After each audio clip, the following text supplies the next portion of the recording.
Good morning बच्चों। Literature lesson 15 Surdas के पद। बच्चों ये इसमें 2 पद दिए हुए हैं सूरदास जी के। इसमें जो है बच्चों श्री कृष्ण और यशोदा के मन के विचारों को व्यक्त किया गया है कि श्री कृष्ण अपनी माता से अपने बचपन में किस प्रकार से बातें चर्चा करते थे। चर्चा करते थे कि माँ मेरी मैया कब ही बढ़ेगी चोटी, कि हे माँ मेरी ये जो चोटी है ये कब बढ़ेगी।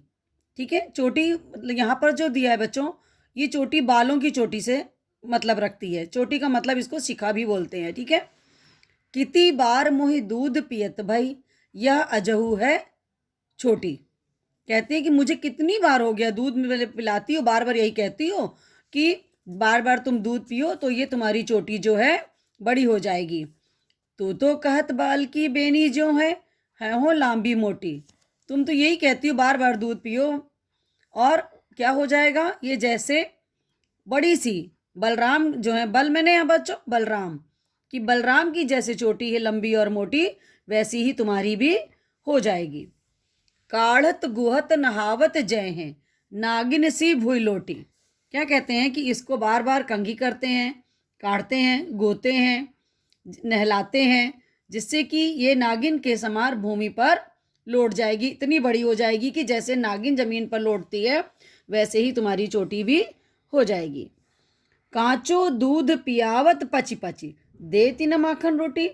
और तुम मुझे बार बार कच्चा दूध पिलाती हो और माखन और रोटी खाने के लिए नहीं देती हो।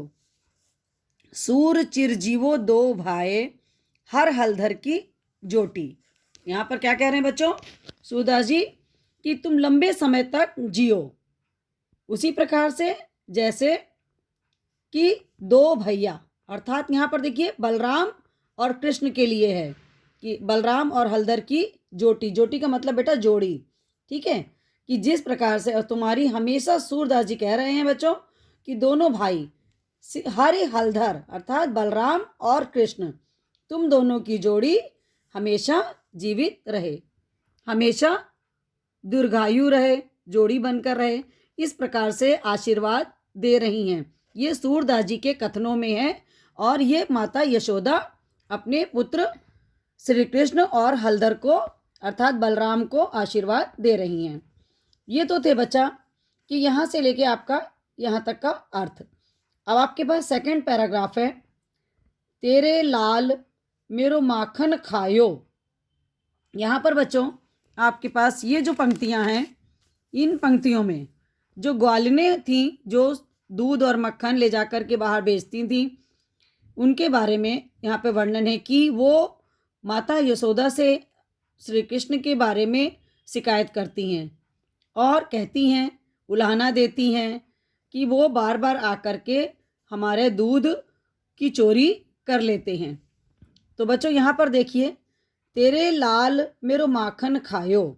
यहाँ पर ग्वालिनें यशोदा माता से बच्चों कह रही हैं कि तुम्हारे लाल ने हमारा माखन खा लिया है।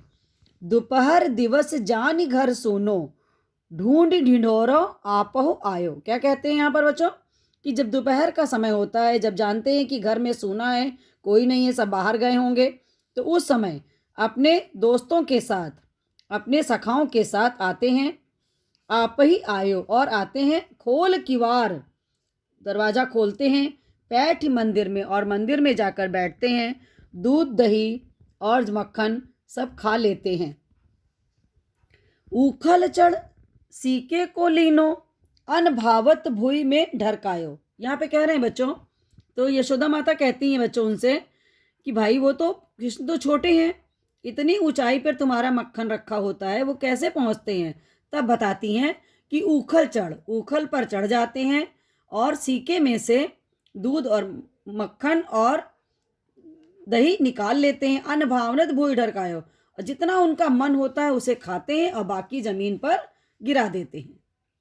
दिन प्रति हानि होती गौरस की, यह ढोढो ढोटा कोनो ढंग लायो। कह रहे हैं बच्चों ग्वालिने कि इस प्रकार से रोज प्रतिदिन इतने दूध दही की हानि हो रही है। पता नहीं ये तुम्हारा जो पुत्र है ये कैसे अनोखे ढंग का है। ठीक है, सूरदास जी कहते हैं बच्चों यहाँ पर कि किसके बारे में, गोपी यशोदा से ये बातें कह रही हैं बच्चों। ठीक है, सूर श्याम को हटके न राखे तय ही पूत अनोखो जायो। कह रही हैं बच्चों कि तुमने जो है ऐसे पुत्र को बना कर रखा है कि लगता है जैसे तुमने ही एक अनोखे पुत्र को जन्म दिया है, तुम्हारा पुत्र ही एक अनोखा है। ये तो हो गया बच्चों दोनों के भावार्थ। ठीक है, इसके पश्चात हम लोग आते हैं बच्चों क्वेश्चन आंसर पर। देखिए, सबसे पहला प्रश्न है, बालक श्री कृष्ण किस लोभ के कारण दूध पीने के लिए तैयार हुए। आंसर देखिए बच्चों, बालक श्री कृष्ण माता यशोदा से के यह कहने पर कि तुम बार बार दूध पीते रहोगे तो तुम्हारी चोटी भी बलराम के समान ही लंबी और मोटी हो जाएगी, इसी लोभ के कारण श्री कृष्ण दूध पीने को तैयार हो जाते हैं। ठीक है, ये तो क्वेश्चन नंबर 1 का आंसर हो गया। क्वेश्चन नंबर 2 है बच्चों, श्री कृष्ण अपनी चोटी के विषय में क्या क्या सोच रहे थे। तो बच्चों देखिए आंसर, श्री कृष्ण अपनी चोटी के विषय में निम्नलिखित बातें सोच रहे थे। पहला, कि अनेक बार दूध पीते रहने पर भी अब तक यह छोटी ही बनी हुई है। सेकंड नंबर पर, बार बार दूध पीने से यह भी बलराम की चोटी की तरह मोटी और लंबी हो जाएगी। बार बार बालों को काढ़ने और गूंथने से यह बढ़कर नागिन की तरह जमीन पर लौटने लगेगी। इस प्रकार की ये बातें बच्चों श्री कृष्ण अपनी चोटी के बारे में सोच रहे थे। ये हो गया बच्चों क्वेश्चन नंबर 2 का आंसर। क्वेश्चन नंबर 3 है बच्चों, दूध की तुलना में श्री कृष्ण कौन से खाद्य पदार्थ को अधिक पसंद करते हैं। तो आंसर है बच्चों, दूध की तुलना में श्री कृष्ण को मक्खन, रोटी, दही आदि ज्यादा अच्छे लगते हैं। ये हो गया बच्चों क्वेश्चन नंबर 3 का आंसर। क्वेश्चन नंबर 4 देखिए, तय ही पूत अनोखो जायो, पंक्तियों में ग्वालन के मन के कौन से भाव मुखरित हो रहे हैं।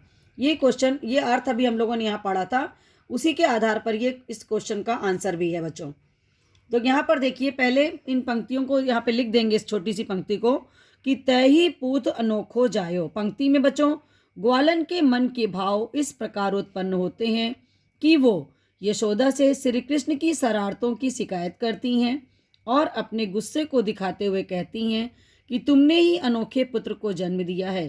कृष्ण जैसा पुत्र पाने पर वह ईर्ष्या की भावना से यशोदा माता को उलाहना दे रही है। ये हो गया बच्चों क्वेश्चन नंबर 4। क्वेश्चन नंबर 5 है, देखिए क्वेश्चन नंबर 5 है बच्चों, मक्खन चुराते और खाते समय श्री कृष्ण थोड़ा सा मक्खन बिखरा क्यों देते हैं। आंसर है बच्चों, मक्खन चुराते और खाते समय श्री कृष्ण बचपन की गतिविधियों और चेष्टाओं के कारण ये कार्य करते हैं। उनका एक अन्य कारण यह भी है बच्चों कि श्री कृष्ण को यह भय सताता रहा होगा कि घर की मालकिन गोपी न आ जाए और वे पकड़े न जाएं। वह जल्दी जल्दी खाकर पेट भर लेना चाहते थे। इस प्रकार से बच्चों क्वेश्चन नंबर 5 कंप्लीट हुआ। एक लास्ट क्वेश्चन है आपके पास कि दोनों पक्षों में, दोनों पदों में से आपको कौन सा पद अधिक अच्छा लगा और क्यों। ये मैंने आपको बताया था कि स्वयं अपने शब्दों में आप इसको लिखेंगे। ठीक है बच्चों, इस प्रकार से हमारे ये क्वेश्चन आंसर कंप्लीट होते हैं। अब आते हैं हम लोग शब्दार्थ की ओर। देखिए, अजहू मैंने आज भी, बल मैंने बलराम, बेनी मैंने चोटी, ह्वय मैंने होगी, काढ़त बाल बनाना, गुहत गूथना, बालों को गूथना, भूई मैंने पृथ्वी अर्थात भूमि, लोटी मैंने बच्चों लौटने लगी, पची पची मतलब बार बार, हरि हलधर किसको कहा गया बच्चों, कृष्ण और बलराम की जोड़ी को क्या कहा गया, हरि हलधर। चोटी नहीं है बेटा, ये जोटी है, जोटी का मतलब होता है यहाँ पर जोड़ी। ठीक है, पैठ ही मैंने घुसकर, सीके मतलब छीका होता है बच्चों, जिसके ऊपर दूध और दही गांव में आज भी रखा जाता है, टांगा जाता है। ठीक है। गोरस मैंने गाय के दूध से बने हुए पदार्थ, जिसमें दही, मक्खन, घी आदि आते हैं। ढोटा मैंने होता बच्चों लड़का। तो ये थे बच्चों शब्दों के अर्थ। इस प्रकार से अपनी कॉपी पे आपको शब्दार्थ, अर्थ और प्रश्नोत्तर अपनी कॉपी पे करने हैं और याद करने हैं। यहाँ तक बच्चों आपका पोस्ट पीरियोडिक का लिटरेचर का वर्क कंप्लीट होता है इस लेसन के साथ। ठीक है। थैंक यू बच्चों।